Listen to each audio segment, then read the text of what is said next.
ჩემი შეკითხვების უმეტესობაც უკავშირდება როგორც მარხვის მნიშვნელობას, ასევე მის ფორმას და კიდევ უფრო მეტად შინაარსს. ძალიან მნიშვნელოვანი ნაწილისთვის მარხვის შენახვა ქრისტიანობის საზომათაც კი იქცა გარკვეული გაგებით.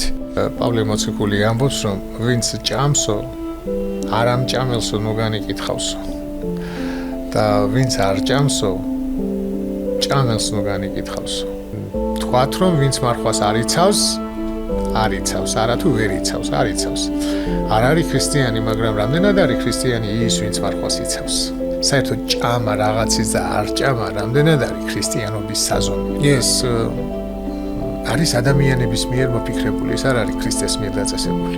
დაიკარგა ღმერთთან და ადამიანთა ურთიერთობა.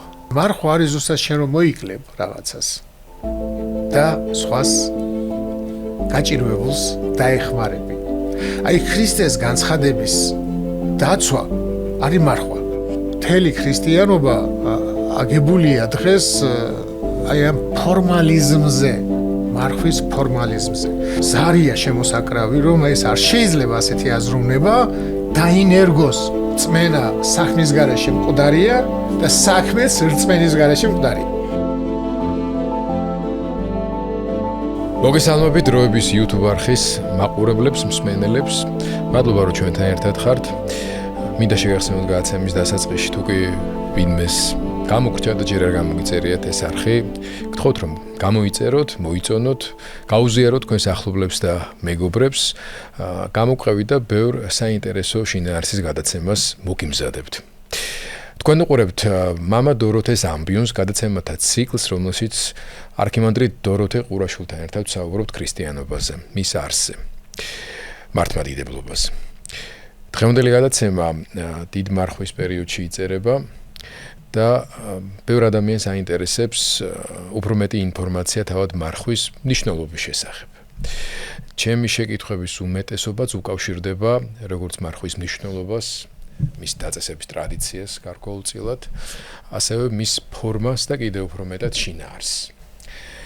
ბევრი რამ არის სადავო მარხვასთან დაკავშირებით, უბრალოდ მარხვის შენარჩუნებაზე, ზედამხედველობის, სურვილის მქონე ცალკეული ადამიანების მკაცრ მიდგომებთან დაკავშირებით, რბილად რო ვთქვათ, შეგვიძლია ასე ვთქვათ კიდეც, რომ ძალიან მნიშვნელოვანი ნაწილისთვის მარხვის შენახვა ქრისტიანობის საზომათაც კი იქცა გარკვეული გაგებით.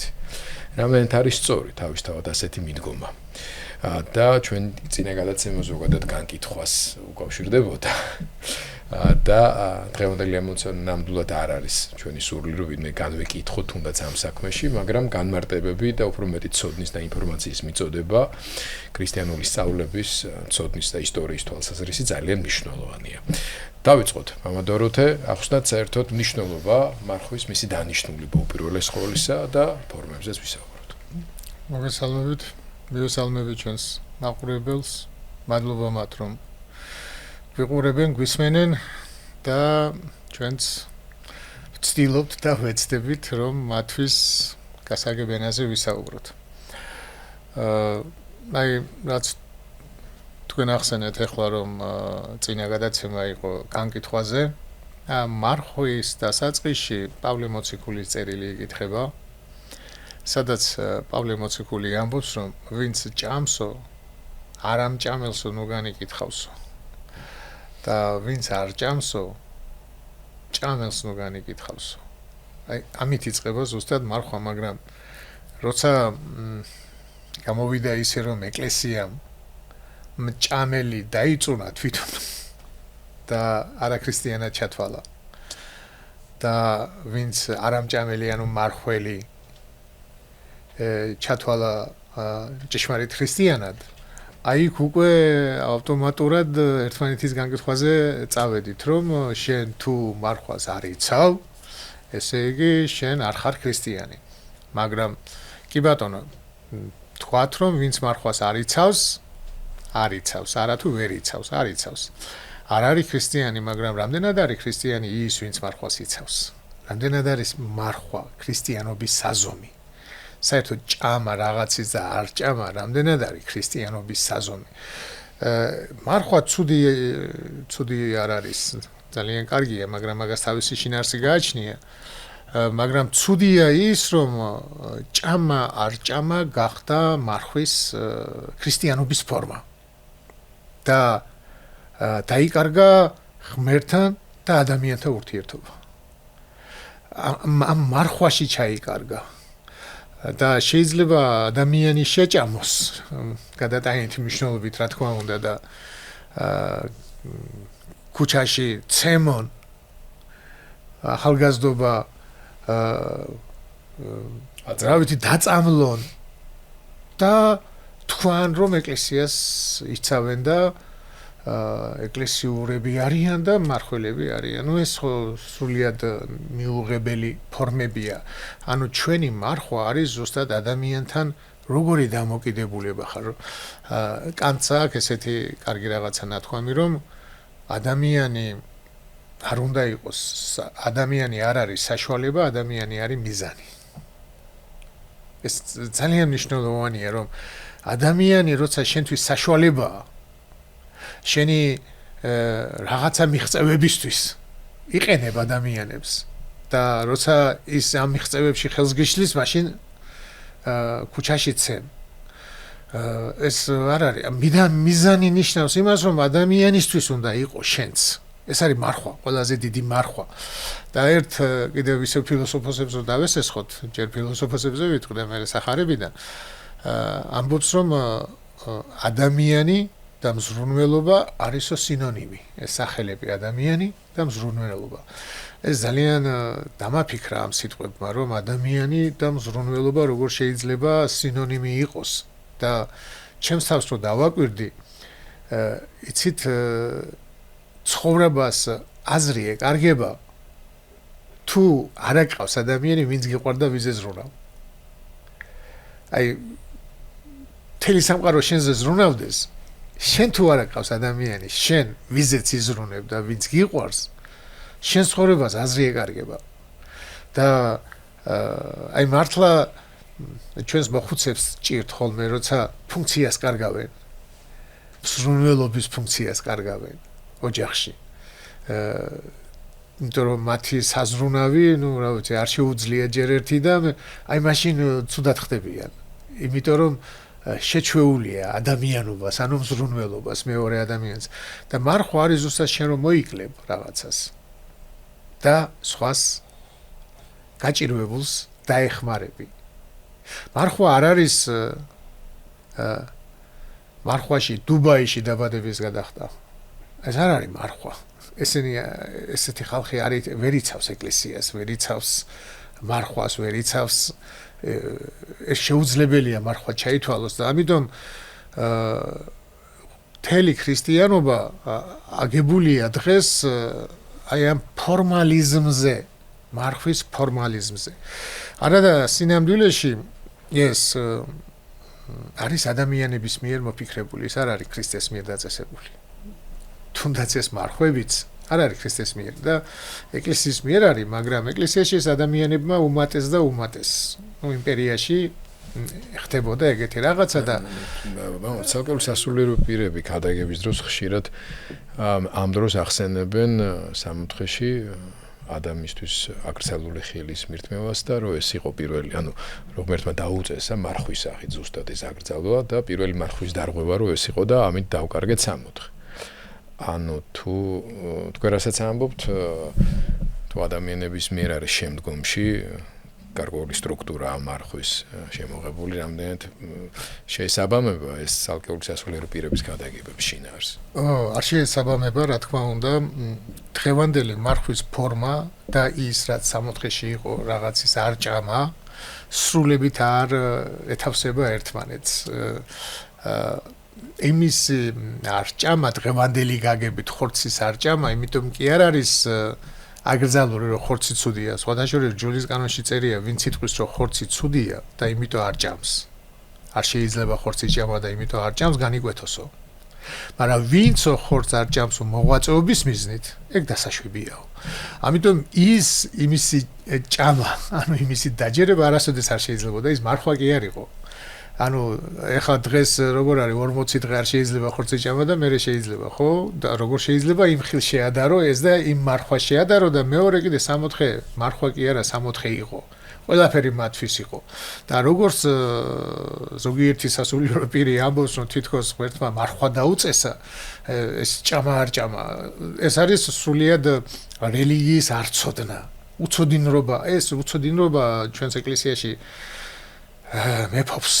მეფობს სიბნელე მეფობს მღვდლებში და ეპისკოპოსებში ну რა ვიცი ისეთი უცოდინრები არიან რომ სახარების სიტყვებს ამახინჯებენ ახლა ერთი ეპისკოპოსი ამბობს რომ ქრისტემო სამჯერ გაყიდაო ისა პეტრემო სამჯერ გაყიდაო ქრისტე გაყიდაო არ მოიდგინეთ ახლა იუდას წოდვას თან სამზის როგორ შეიძლება ამას ეპისკოპოსი ამბობდეს მაგრამ იმდენად უცოდინრობა არის სახარების და შინაარსის მით უმეტეს აი ტექსტის უცოდინრობა არის და შინაარსის ხო საერთოდ და რაც შეეხება 64-ში ის ჭამის გამო კი არ არის არამედ მიღების გამო მცნება დაარღვია მცნება იყო ის რომ მას არ უნდა დაეჯერებინა ეშმაკის შეფასება ეშმაკმა როგორც შეაფასა ღმერთი რომ ღმერთს არ უნდა თქვენ გახდეთ ღმერთები და ამას რო შეჭამდა გახდებით ღმერთები აი ეს შეფასება არ უნდა დაეჯერებინა ანუ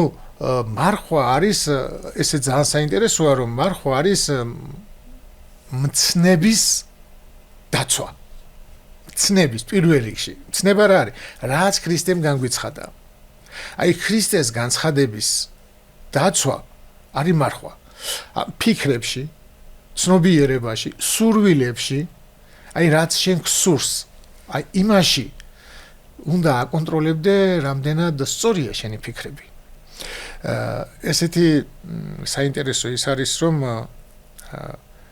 აი მაგალითად დღეს ეკლესიაში გავრცელებულია უკვე აი ერარქები ავრცელებენ ესეთ იმას რომ ჩვენ ყველანი ბევრს ვწოდავთ ჩვენ ყველანი ცოდვას ჩავდივართ მაგრამ თურმე ვინანიებთ როგორ შეიძლება ჩადიოდე და ინანიებდე და ისევ ჩადიოდე თან ერარქი და ეს არის აი ქრისტიანო რაღაცა თავს იმართლებენ თუ რაღაცა ხდება და აი მინდა გამარტო რა არის ცოდვილი და რა არის მცოდველი ანუ რა სხვაობა ცოდვილსა და ცოდვილ შორის ამისთვის ძალიან საინტერესო არის მაგალითად მამების განმარტება ვნებაზე აი მაგარი დიდი ამბობს მაგარი დიდი სკიტში ცხოვრობდა სკიტი იყო აი განდეგილები ცალცალკე თავის გამოქვაბულებში ცხოვრობდნენ და ერთი წინამძღვარი არ ყავდათ მაგრამ მოძღვარი იყო იქ მაგარი და ასწავლიდა თავის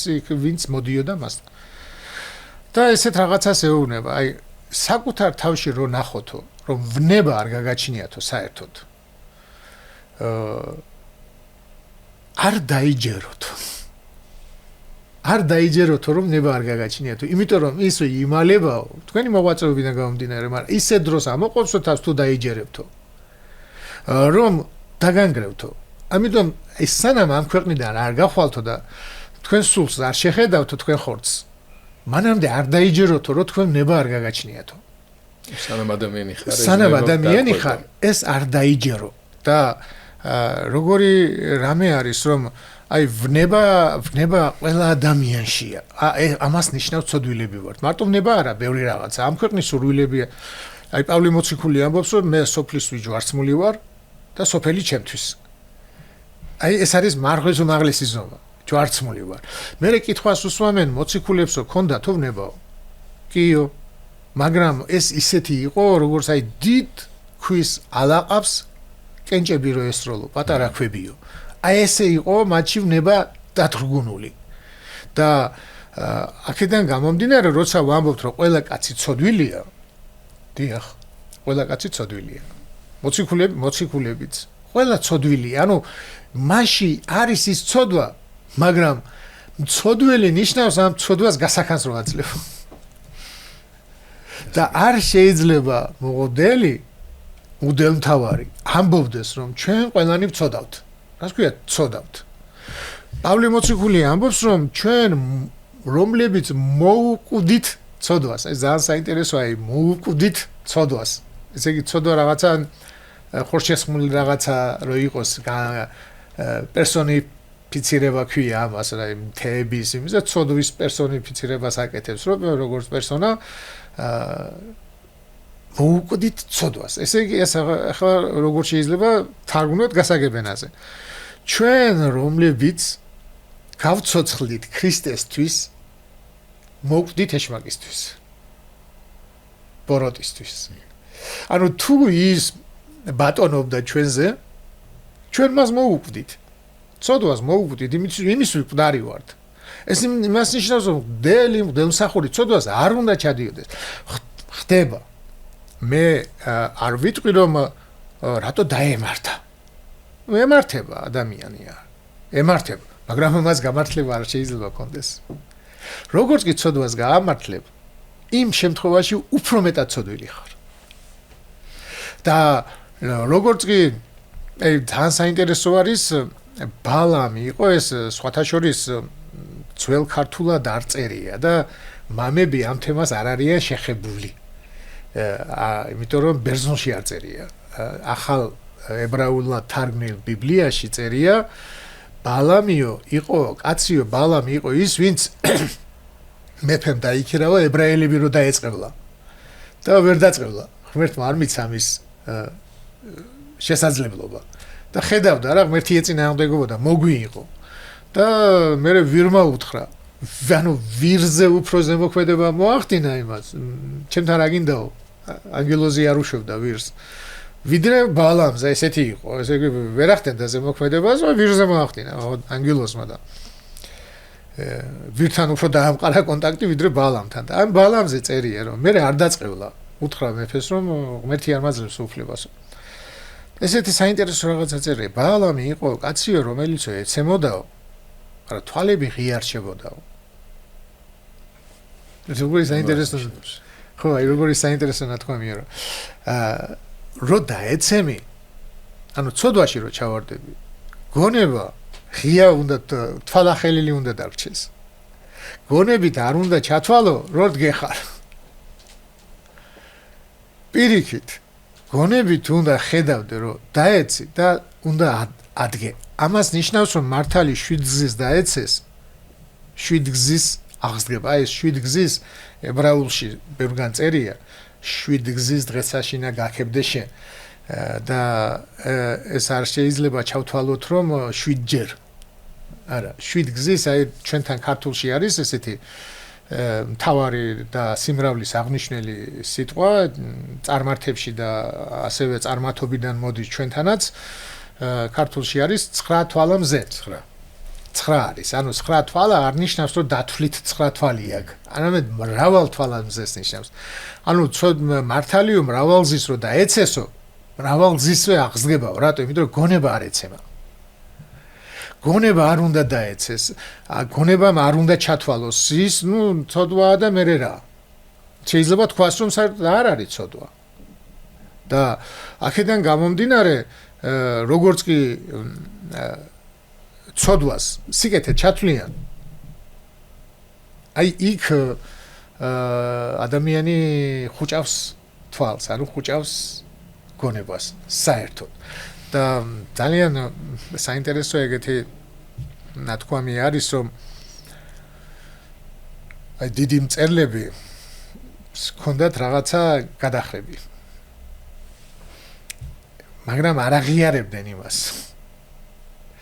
და ადამიანი თავის ცოდვას სიკეთედ როცა არ აღიარებს და სწორგზად არ აღიარებს ის შეიძლება გენიოსი გამოვიდეს ძალიან საინტერესო არის ესეთი ნაწარმოები როა სიკვდილი ვენეციაში და იქ არის ერთი მომენტი რომ გაურბის თავის იმას პროფესორია ახალგაზრდა შეუყვარდება და საკუთარ თავს გაურბის ვენეციიდან მირბის და წასვლა უნდა და წავა და სადგურში არის ესეთი ამბავი რომ მოვა მასთან ეს გამცილებლები და შემთხვევითო თქვენი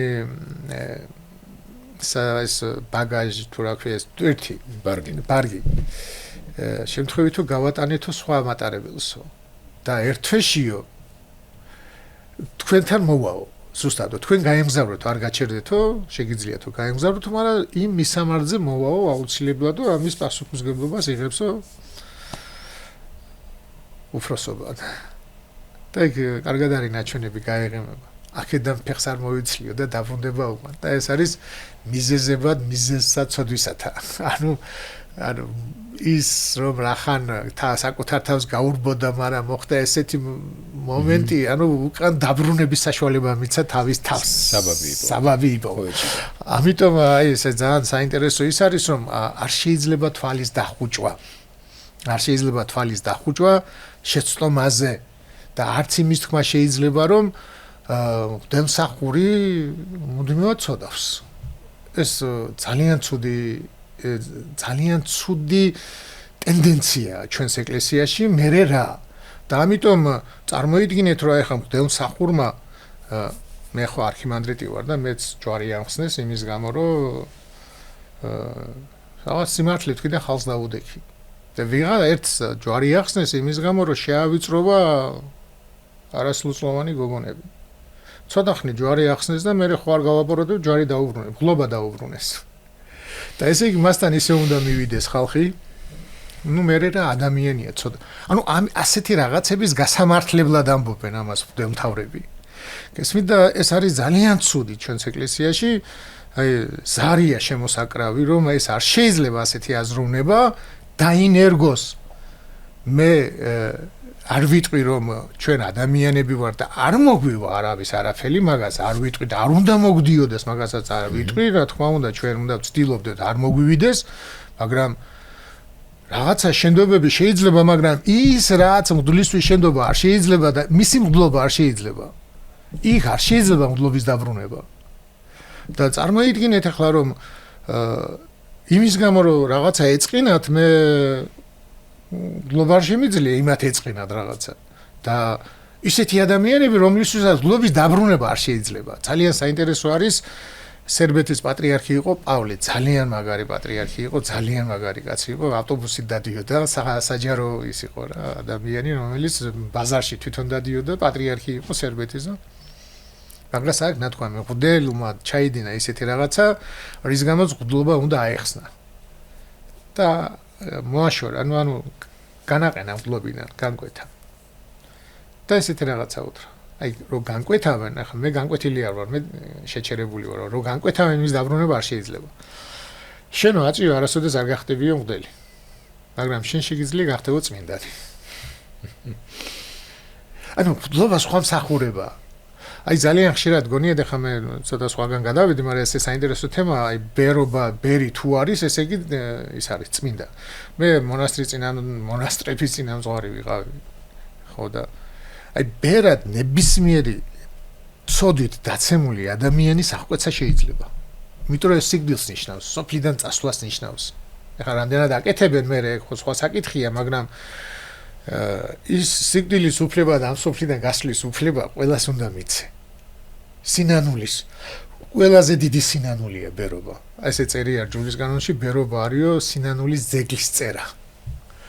და რახან ბერად აღკვეცეს არ ნიშნავს იმას რომ ის წმინდანია და მან იცის ქრისტე და მან არა ის თავის ხოვრებას ნანობს. ამიტომ რახან კაბა ჩაიცვა რახან ბერია მას არ შეუძლია ერის მოძღვრება. ერი რო დამოძღროს. იმიტომ რომ ბერი არ არის მასწავლებელი. მაგრამ აი მღვდლის არჩევა ძალიან კაცრია. მას თუ რაღაც ცოდვები აქვს ჩადენილი არ შეიძლება მღვდლობა. რაც არ უნდა გონს მოვიდეს. და ქრისტიანულ სამყაროში თუ ცხოვრობს და ასე შემდეგ. და როდესაც მღვდლად აკურთხებ ადამიანს, აკურთხებ სხვის გადასარჩენად. სხვის გადასარჩენად აკურთხებ მას, თავისი თავის და სხვის, მაგრამ თავისი თავისთვის არ არის მღვდლობა. მღვდლობა სხვისთვის არის, მღვდელს წირვა არ შეუძლია მარტო. იმიტომ რომ შესაწირს უნდა აკეთებდეს თავისი სულიერი ცოდვათათვის პირდაპირ გვიწერია.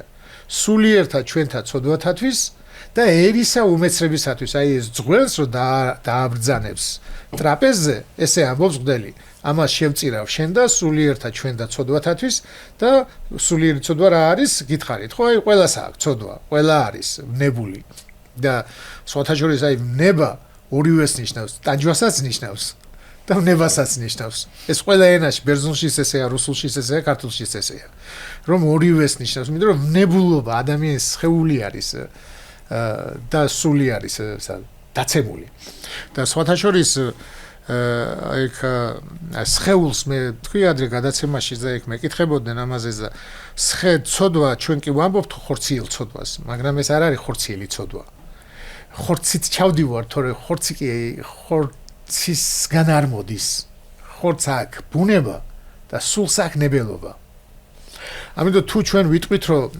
ხორცი რადგან დაცემულია ამიტომ ცოდვა ხორცის არის მაშინ ქრისტე უცოდველი არ იქნებოდა იმიტომ რომ მას დაცემული ხორცი ქონდა დაცემული როგორ აი ვნებული ხორცი ვნებული ნიშნავს რომ მოკვდავია უნდა მოკვდეს ანუ შეიძლება მისი მოკვლა დაშლადი ნებული არის დაშლადი და თუ ვიტყვით რომ ეს ხორცის არის მაშინ როგორ შეიძლება ქრისტე უცოდველი იყოს არა და ეს არასწორია ქრისტე უცოდველია იმიტომ რომ მოქმედება არის სულისგან მოდის სულს შეუძლია ხორცს გააკეთებინოს არ გააკეთებინოს და სული რადგან ქრისტესთან თავიდანვე შეერთებულია განხტობილია და ხორცმა დაიტოვა თავისი ის დაცემის შემდეგი მდგომარეობა ამას ეძახიან განგებულებით დაიტოვა არა იმით რომ შეერთებული იყო განხტობილი იყო მაგრამ ეს დაიტოვა და სხვათა შორის ცოტა არასწორად ესმით ჩვენი ცოდვები იტვირთა ეს პროტესტანტებს პირველმა არასწორად პროტესტანტულმა ეკლესიამ გააჟღერა და არასწორია ის გაგება რომ თითქოს ჩვენ თუ ქრისტეს ვირწმუნებთ ესე იგი რწმენით გადავრჩებით და მან ის ცოდვები რაც ჩავიდინეთ თუ რასაც ჩავიდენთ ირტვირთა ეგრე არა ჩამოგვეწერა ეს ხო ჩამოგვეწერა ეს ცოდვები და ჩამოგვეწერება კიდეც რა თქმა უნდა არასწორია ამიტომ ჩვენი ცოდვები კი არ იტვირთ აი ჩვენი ცოდვის შედეგად მიღებული ბუნება იტვირთა ისეთივე ბუნების დაიბადა და წყევლის ქვეშ დადგა ანუ დაწყევლილი ხო ვართ აი თვითონაც დაწყევლილი ხორცი მიიღო დაწყევლილი ბუნება მიიღო და აი ამ ბუნებით ეცვა ჯვარს და ის უმთავრესი ცოდვა რაც იყო ღმერთს მოშორებულობა აი ეს დაგვიბრუნა და შუამავალი არის კაცი იესო ნიშნავს შუამავალია ღმერთთან ნიშნავს იმას რომ პირველი კაცია ვინც ვისიც ღმერთი დამკვირდა და ვინც ღმერთი დააბრუნა ადამიანში ამას ნიშნავს და არა იმას რომ მე რა ცოდვასაც ჩავიდენ ის უკვე მოტივებული მაქვს არა ეგ არასწორია იმიტომ რომ რწმენა საქმის გარეშე მკვდარია და საქმეც რწმენის გარეშე მკვდარია ეს რწმენა და საქმე ისე არის ერთად როგორც ადამიანის სული და ადამიანის ხორცი ადამიანი მაშინ ვართ როცა ჩვენ სული და ხორცისგან შევდგებით ხო ასევე ქრისტიანი მაშინ ვართ როცა ქრისტეს იგწამს და საქმე გვაქვს ის რაც კეთილია აი მამა მარხვის აუცილებლობა სწორედ მაგიდან ხო არ მოდის რომ ხორციელი ვნებების დათრგუნვის გზით დავეხმაროთ ჩვენს ნებელობას რომ უფრო სწორად მისდიოს ცნებათა აღსრულების იმ ფორმულას რომელიც დადგენილია ანუ თუ იმ გაგებით და იმ კუთხიდან შეხედავს ამას მორწმუნე და ქრისტიანი ადამიანი რომ ნუ იქნება ეს მაგალითად შეზღუდვა რაღაცა ტიპის გართობის ან ისეთი საკვების მირთმევის რომელიც ხორციელ ვნებებს შედარებით უფრო მეტად აღძრავს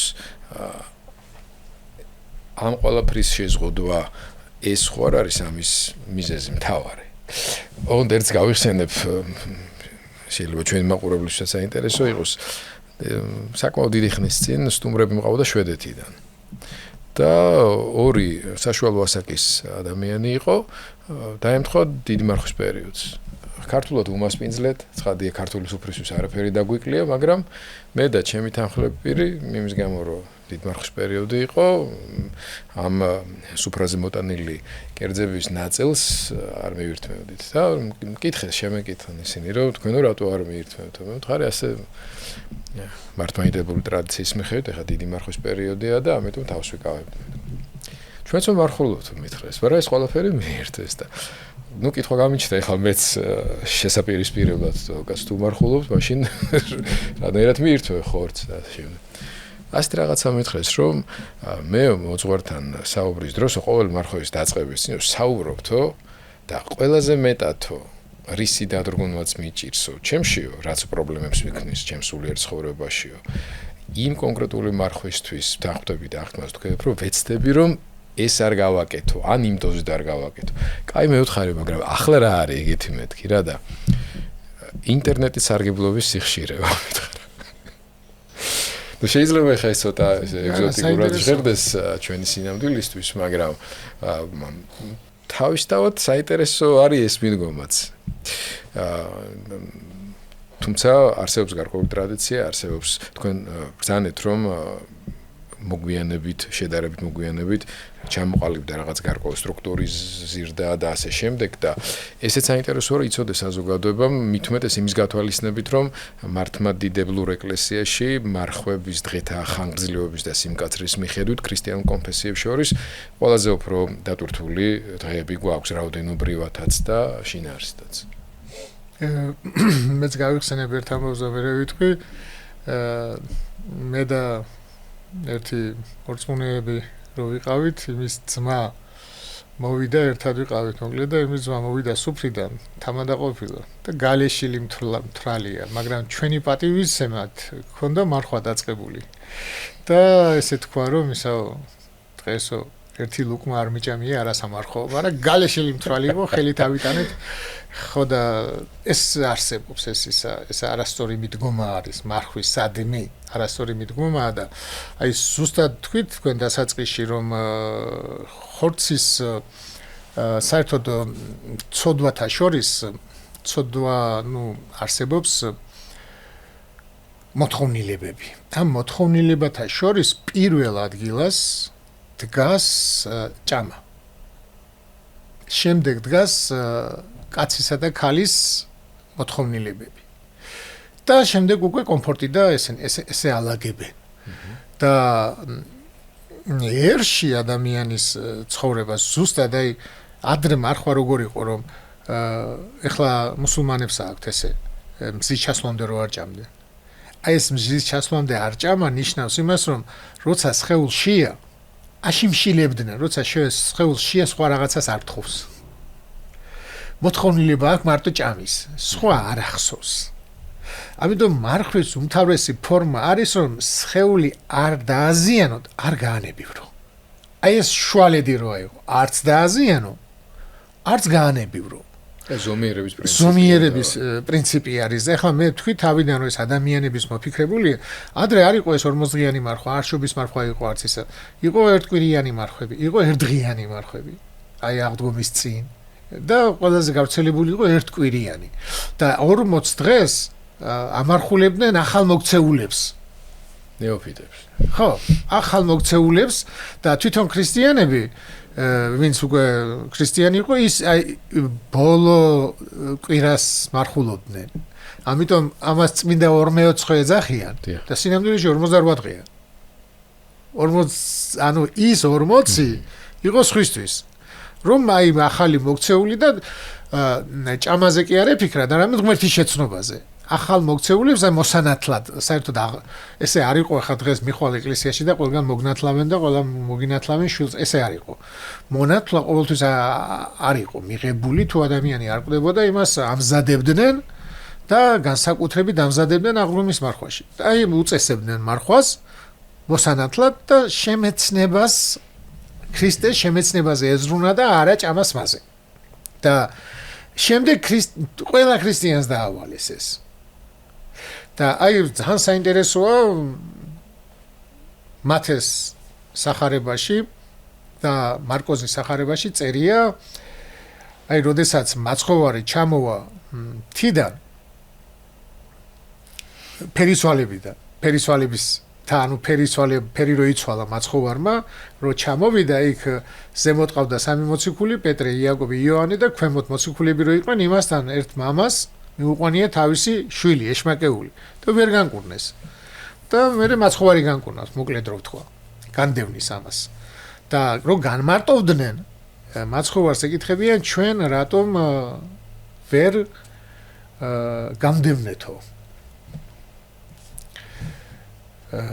და მე არის დამატებული ეს ნათესავი გადივის მხოლოდ ლოცვითა და მარხვით მაცხოვარი იუნება და ზარწერია კრიტიკულ ტექსტებში არის დამატებული შემდეგი ერთგან მათესგან წერია მარტო ლოცვით მაგრამ ახლა მოდი განვიხილოთ რომც იყოს ეს მაცხოვრის ნათქვამი მაგის განმარტებაც შეიძლება რა არის მარხვა და რა არის ლოცვა მაგრამ არ არის შემდეგი დამატება და წარმოიდგინეთ რომ მაცხოვრის დროს როცა მაცხოვარი დედამიწაზე ცხოვრობდა ღმერთი განკაცებული ცხოვრობდა დაიმოწაფა ხალხი და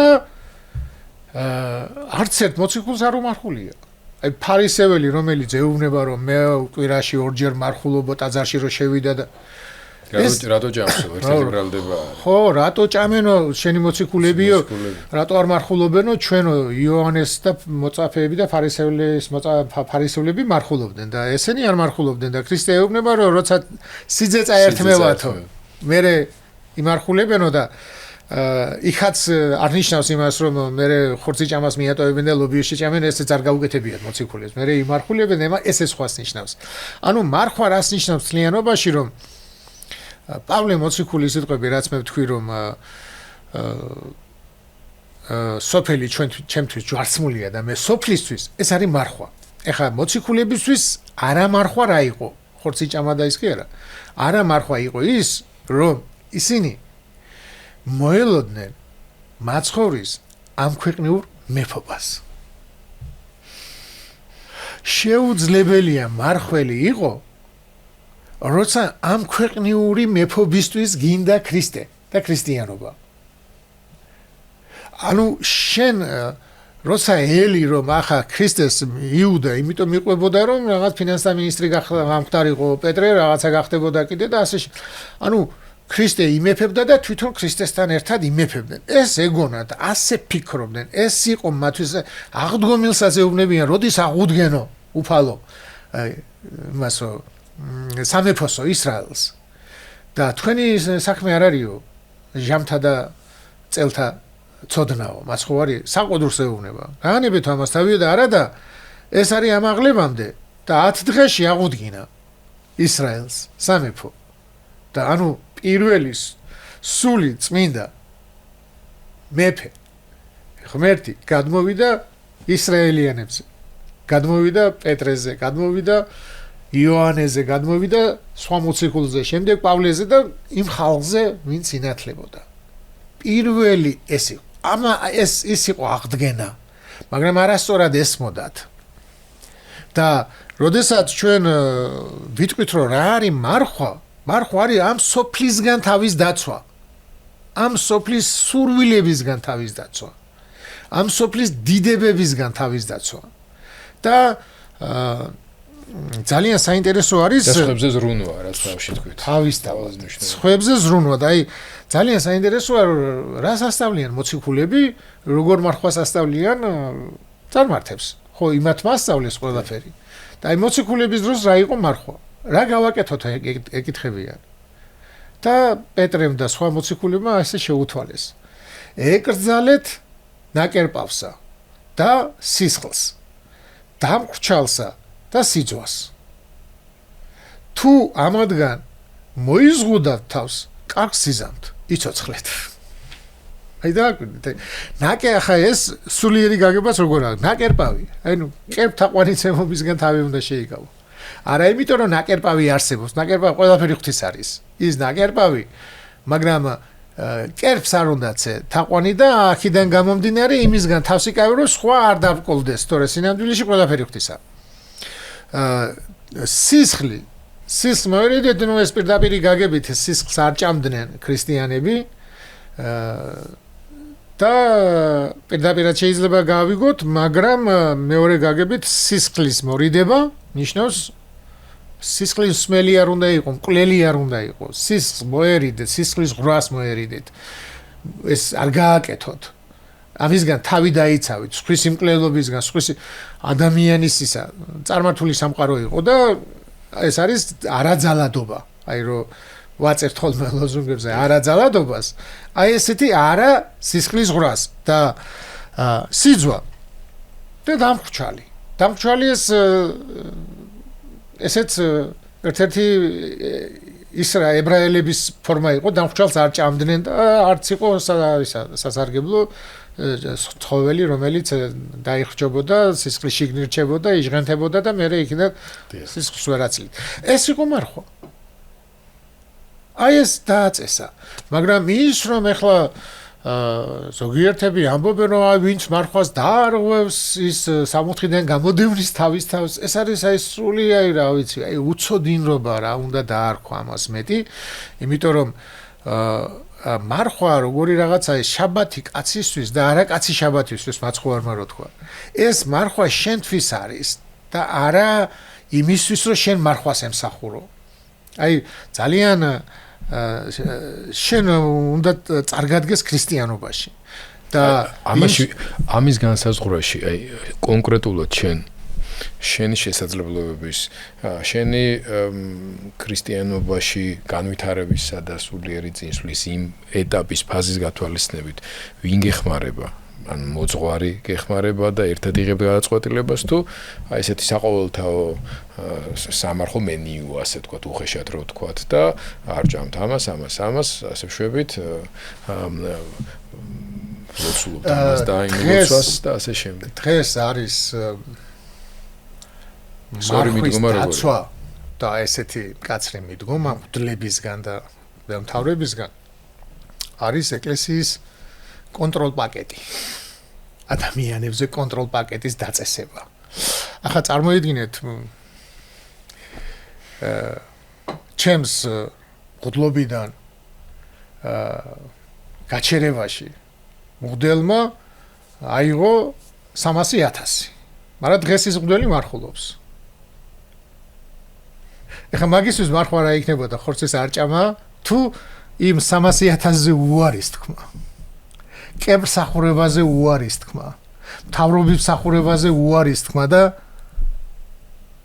ღმერთის სახურება. არ ჯობდა რომ ხორცი ეჭამა და მე არ გავეყიდე. დაგვირდით აი შეუძლიათ გაყიდონ ძმა და მარხვას იცავენ. აი ესე არის დღეს დალაგებული. ამიტომ ეს არის აი ეკლესიის ამ გაყიდვაზეც კიდე ძალიან საინტერესოა რომ დაგვირდით მაცხოვარი ყველაზე დიდ და მკაცრ შენიშვნას აძლევს ფარისევლებს აი ყურბანი ქვია ეს ყურბანი ძალიან რთული სათარგმნი სიტყვა ეს არის აი შინაარსობრივად თუ იტყვით თორე ვერ თარგმნი ეს რომ აი თქვენო რა ყურბანი არისო ამბობთო იმასო რომ ცნებაში წერია რომ პატივიეს დედასა და მამასა შენსა და თქვენ ამბობთო რომ ესო ყურბანიაო ანუ როგორი წესი ქონდა დაწესებული შვილს ხო ევალებოდა მშობლების რჩენა როცა მშობლები და მოხუცდებოდნენ მაშინ არ იყო პენსია და მაშინ არ იყო ისა შვილს გადადიოდა ის მიწების სიმდიდრე რაც ოჯახს გააჩნდა და მერე შვილი მუშაობდა და მშობლებს აჭმევდა და უვლიდა და პატივცემდა. უმის სიბერეს უზრუნველყოფდა. და ამ ფარისევლებმა და ეკლესიის მღვდელმთავარებმა დააწესეს რომ თუ ამ სიმდიდრეს შეწირავდა ეკლესიას, შეეძლო მშობლისთვის არ მოევლო. ეს იყო ყურბანი. გესმით? და ეს რატო გააკეთეთო? ვინ გითხრათ ეს თქვენი უხუცესების გადმოცემას რო აკეთებთო და ღვთისმცნება რო დაგიტოვებიათო. ღმერთმა ის დაგავალათო და ესო თქვენ აიღეთო. ანუ მშობლებს რო არ უვლიდა კაცი, მაგრამ ამ რაც მშობლებს უნდა მოხმარებოდა, იმას თუ მოახმარდა ტაძრის შესაწირს, ინვესტიციას დებდა რა. თავისუფალი იყო მშობლების ამ ცნებისგან. პატივიეც დედასა და მამასა შენსა. ამ მეურვეობისგან იყო პატივიცა. აი ზუსტად იგივეა დღეს. ეს ეკლესია ფაქტურად გახდა როგორი რაღაცა, იცით რომ აი ეს მარხვა დააწესეს რაღაცა ფორმა და ეს ფორმა არის პირდაპირ ხორცის. აი ზუსტად რო იცავდე, ზუსტად. მაგრამ აი სულში რა ხდება არ აკონტროლებ. არაფერს არ ნიშნავს. ნათქვამი ეშმაკი საერთოდ არ ჭამს. და აი ძალიან კაცრად რომ მარხულობდე. ძალიან კაცრად რომ მარხულობდე, მაგრამ ცნობიერებაში შენ არასრულები მცნებებს, გიყვარდეს მოყვასი შენი.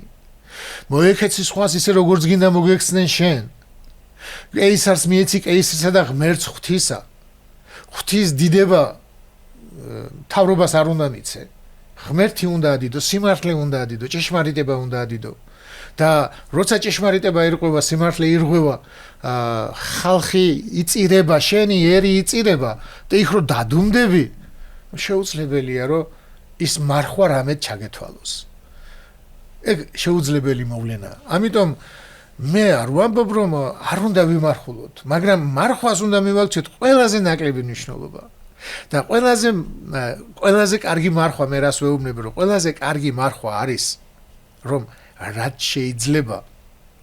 შეიძლება ადამიანმა მარტივად იცხოვრო.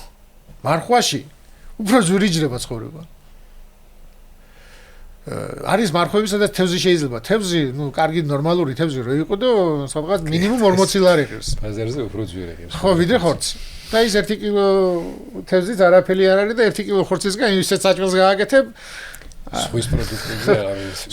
ო, ათონის მთაზე რო ვიყავი მონასტერში მარხვა იყო და ისეთი ეს კალმარები და რაღაცები არ ვიცი, სახელებიც კი არ ვიცი, რაღაცა ისეთი გემრიელები იყო და ისეთი კარგი იყო და ეს მოსისხლო არისო და შეიძლებაო და რა ვიცი მე მთელი ცხოვრება ამაზე ვიქნები მეთქი თუ მაგრამ იმდენად ძვირი ღირსის. ხო და იმდენად გემრიელი, იმდენად მოწონს, ახლა ვიღაცას არ მოწონს, მე ძალიან მომწონს, მაგრამ სად არის მაგისისა, ხო? და რომც კონდეს მაგი ჯობია, აი თუ მართლა მარხულობ, აი ეს ძვირი თევზი და ეს ხიზილალა სფული რო გაქვს, არ იყიდო, ლობიო იყიდო, ის დანარჩენი გაჭირებულ მეზობელს მიცე. აი მაშინ ხარ მართლი. და ყველას ყავს გაჭირვებული. აი არ არსებობს ადამიანი, ვინც არ იცნობს, ვისაც არ უჭირს. რო უჭირს ისეც. აი მარხვაში როგორ უნდა იყოს, შე ხო მართლა ეტყობა ბაზარს. აი ეს მებაზრეები, ვინც ბაზარს მეხორცეები და ეს ადამიანები მაგრად წუხან მარხვის დროს რომ არ იყიდება ხორცი. მართლა ეტყობა. ჩვენი ერი მარხველი არის, ასე თუ ისე. და არაფერი არ ეტყობა ღარიბებს. არა და პირიქით უნდა იყოს. ბაზარსაც უნდა ეტყობოდეს და ღარიბებსაც უნდა ეტყობოდეს, რომ მარხვაში ქრისტიანები გახარებულები უნდა იყვნენ ღარიბები, რომ მარხვა დაიწყო, იმიტომ რომ ქრისტიანები მოვლენ და საჭმელს მიუტანენ, შესაწირს მიუტანენ. მათ შვილებს მარხვაში საჭმელი ექნება. თვითონ დაიკლებენ და მე მომცემენ. აი ეს განწყობა უნდა იყოს ერში. და ამ დროს ხარ მარხველი. აი ამ ეს არის შენი გასაჭირი, როცა სხვა ტვირთულობს. მაშინ არის ის ქრისტიანი. მაშინ არის ის მარხველი, როცა თავს აკლებს და მასზე მეტად ვისაც უჭირს, იმას მიხედავს. აი მაშინ ვიქნებით ქრისტიანი ერი. მაშინ ვიქნებით, რა ვიცი, მარხველებიც, ლოცველებიც, ქრისტიანებიც და მაშინ გადარჩები და გადარჩება ჩვენი ქვეყანაც და ქრისტეც მადლობელი იქნება. მადლობა, მადლობა, მე მგონი ძალიან საინტერესოდ აგვიხსენით. ეს ახსნა სავსე იყო ცოდნითაც, გულწრფელობითაც, მათ შორის სასულიერო, საეკლესიო და ადამიანური გამოცდილებითაც, რაც ასევე ძალიან მნიშვნელოვანია და ამას აფასებს განსაკუთრებით ჩვენი მაყურებელი, ჩვენი მსმენელი. მე ვფიქრობ ძალიან საჭირო იყო ეს განმარტებითი ლექცია ზუსტად აი ამ დიდ მარხვის პერიოდში. მივესალმოთ, უსურვოთ ამ დიდ მარხვის მართლაც იმ ცნებებისა და იმ რჩევების გათვალისწინებით და აღსრულება, რაზეც ახლა თქვენ საუბრობდით, რაც შეესაბამება კიდეც ქრისტიანულ სწავლებას და რასაც ელის ჩვენგან ღმერთი. მე აქ დაგემშვიდობებით, ჩვენ შევხვდებით ერთმანეთს ზუსტად ერთ კვირაში, მანამდე კი გადაცემის ბოლოს კიდევ ერთხელ მინდა შეგახსენოთ, რომ გამოიწეროთ დროების YouTube არხი, მოიწონოთ ჩვენი გადაცემები და გაუზიაროთ თქვენს ახლობლებსა და მეგობრებს. მადლობა, ნახვამდის.